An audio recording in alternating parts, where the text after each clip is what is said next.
Hello everybody, today we're going to do the senator and governor approval ratings for the second quarter 2025, and all this data is going to be courtesy of Morning Consult. Now I don't think they're the best source, some of their polls have been sketchy, but they do take a comprehensive look at all 50 states, so we're going to see what they've got. So first, we're going to start with the senators, and on this map, green is good. The darker the color, the better. There's actually only one state on here that's clearly in the red, that's Kentucky. So with not a lot of disapproval with the senators, it's all going to be relative. And down here we can see that this survey was conducted April through June 2025 among a representative sample of registered voters in each state. The sample size is going to vary. So let's see what we've got here for the highlights. We've got Peter Welch. He's going to take the top spot. He's from Vermont. And that's going to be kind of a blow to fellow Senator Bernie Sanders, who is nearly just as high, but just under Welch. And we've also got Mitch McConnell of Kentucky. He's retiring, but his approval rating is still rock bottom. He's the most unpopular senator for 18 consecutive quarters. That's totally pathetic, and there's really no recovering at this point for McConnell. He did have his heyday, especially during the Obama administration, but since then, he's going to have few friends remaining. Then how about Susan Collins in Maine? She's looking at record low approval ratings. She's going to be up for re-election next year, and she might have raised a lot of money. That doesn't really translate into positive approval ratings. It's going to be a challenge for Collins, but she's been here before.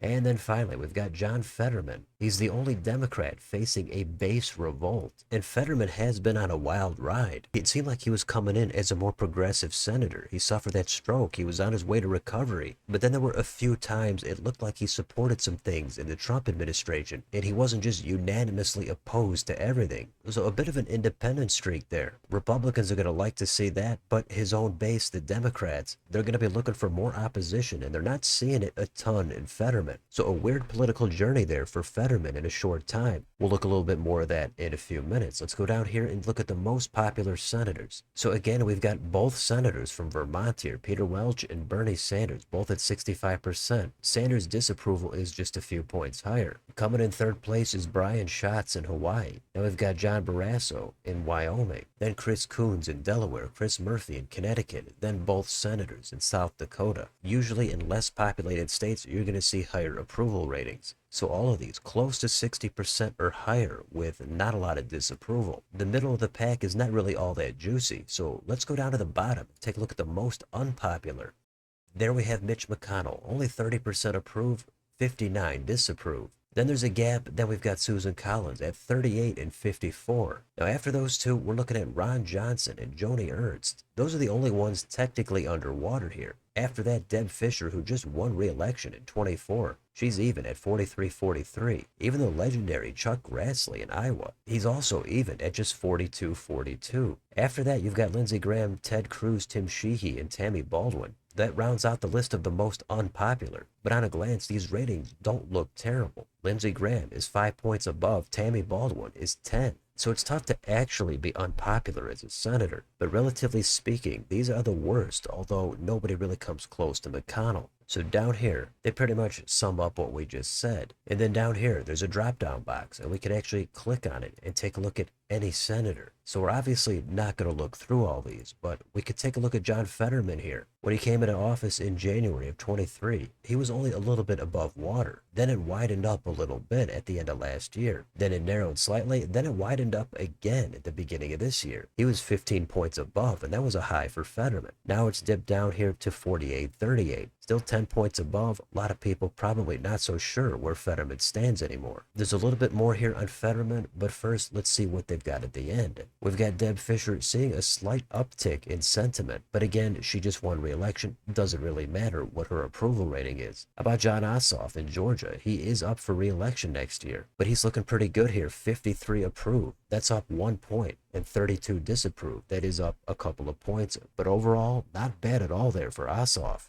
Then we've got two freshman Republicans, Ashley Moody in Florida and John Husted in Ohio. They're still among the Senate's most unknown members following their appointments earlier in the year. They do stand for a special election next year. And then we've got Senate Majority Leader John Thune. He's maintaining a low national profile, but voters in North Dakota give him a 60% approval rating. Even though I follow politics, I still don't really hear a whole lot about Thune. He is from a lower profile state, and his personality is kind of under the radar. But behind the scenes, he's no doubt pulling a lot of strings. So then down here, we've got the methodology in case you're curious as to how they arrive at some of this data. Now, before we get to the governors, let's look just a little bit closer here at John Fetterman. This says only one Senate Democrat, Fetterman, is facing a base revolt in 25. Now, this table here is the net approval rating for Democratic senators among Democratic voters in each state. And this goes back to the fourth quarter last year. Fetterman was at 57% approval with Democrats, and that was kind of on the low end compared to some of these other senators. Then in the first quarter, it sank big time to 35%, again, just among Democrats. And now here in the second quarter, it's down another 11 points to just 24%. That is incredibly weak stuff with your own base. In some sense, he kind of looks like Mitch McConnell getting his own side to hate him. But with a decline in support from his base, McConnell lacks gaining some support back with the other side. Fetterman does balance himself out a little bit, getting some support across the board. Now, it doesn't have his approval with Republicans on here, but usually when it goes down with one side, it's going to go up with the other. So I think Fetterman is in a unique position. I don't know if he can recover his own brand with his own base in time for the next election if he runs, but he might be able to have kind of a unique coalition of independents and some Republicans, and that might work out in the end for him. We'll see. So now let's move on to the governors. And again, we've got the same map here. One state again jumps out. This time it's Iowa.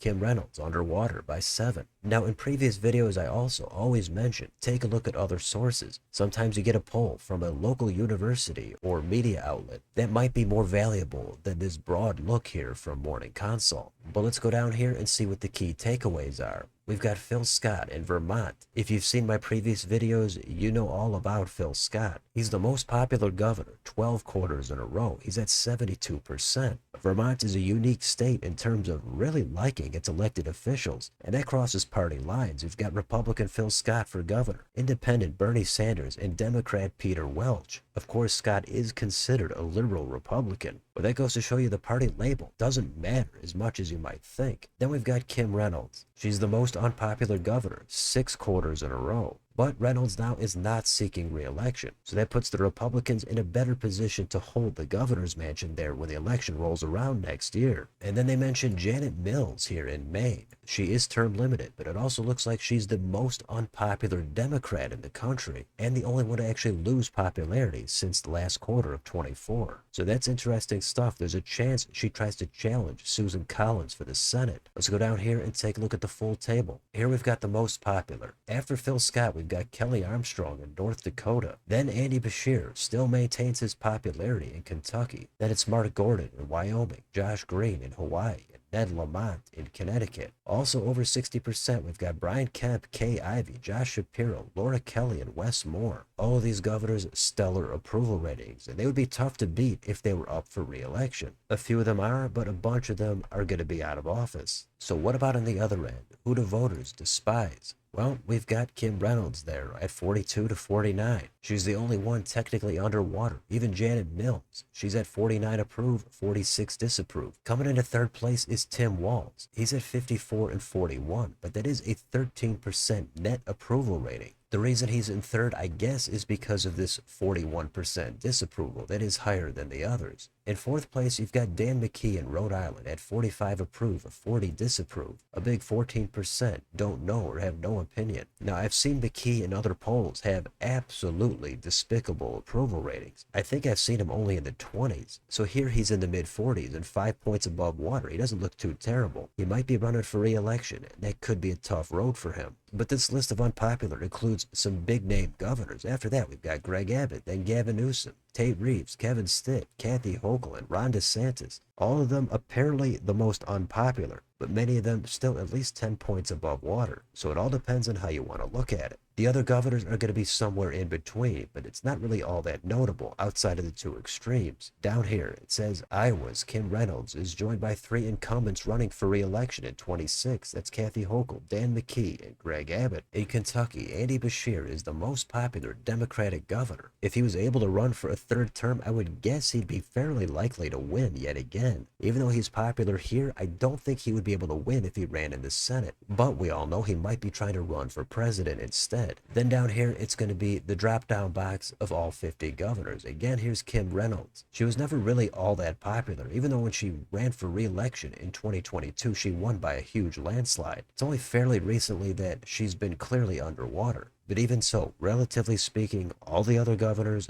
definitely more popular than Reynolds. So feel free to take a look at any of the other governors. We're going to finish it up right here. There is kind of an odd point here. It says, aside from Mills' popularity slide, most Democratic governors have seen their popularity improve during the second Trump presidency. That makes sense. Usually governors of the political party opposite the one in the White House are going to be a little bit more popular. There's always exceptions, such as Janet Mills here. Then it says, Ron DeSantis in Florida continues to rise as we move further away from the 2024 Republican primary. That was a low point for DeSantis, but now that he's focused back on Florida, it looks like voters have kind of warmed back up to him. Maybe if he runs in 28, nobody will care what happened in 24, who knows? And finally, Gavin Newsom in California. He's maintained identical approval ratings at home over the first 2 quarters of 25. I think there's some similarities there with DeSantis. They're both nationally known governors from notable states, and I've seen Newsom's approval rating slip over the past year or so. So that's kind of where we're at here in the second quarter approval ratings. A lot has stayed the same, but it's all about looking at the subtle differences. But for now, let me know in the comments. What do you think about any of this data? How about Peter Welch and Phil Scott in Vermont? What about Mitch McConnell and Kim Reynolds being in the toilet? What do you think about John Fetterman kind of being all over the place? How's your governor doing? How about your senator? Let me know what you think down below. On your way out, don't forget to like, share, and subscribe. Join if you'd like to help support the channel. Hit the bell for notifications. Thanks for watching. I'll see you next time.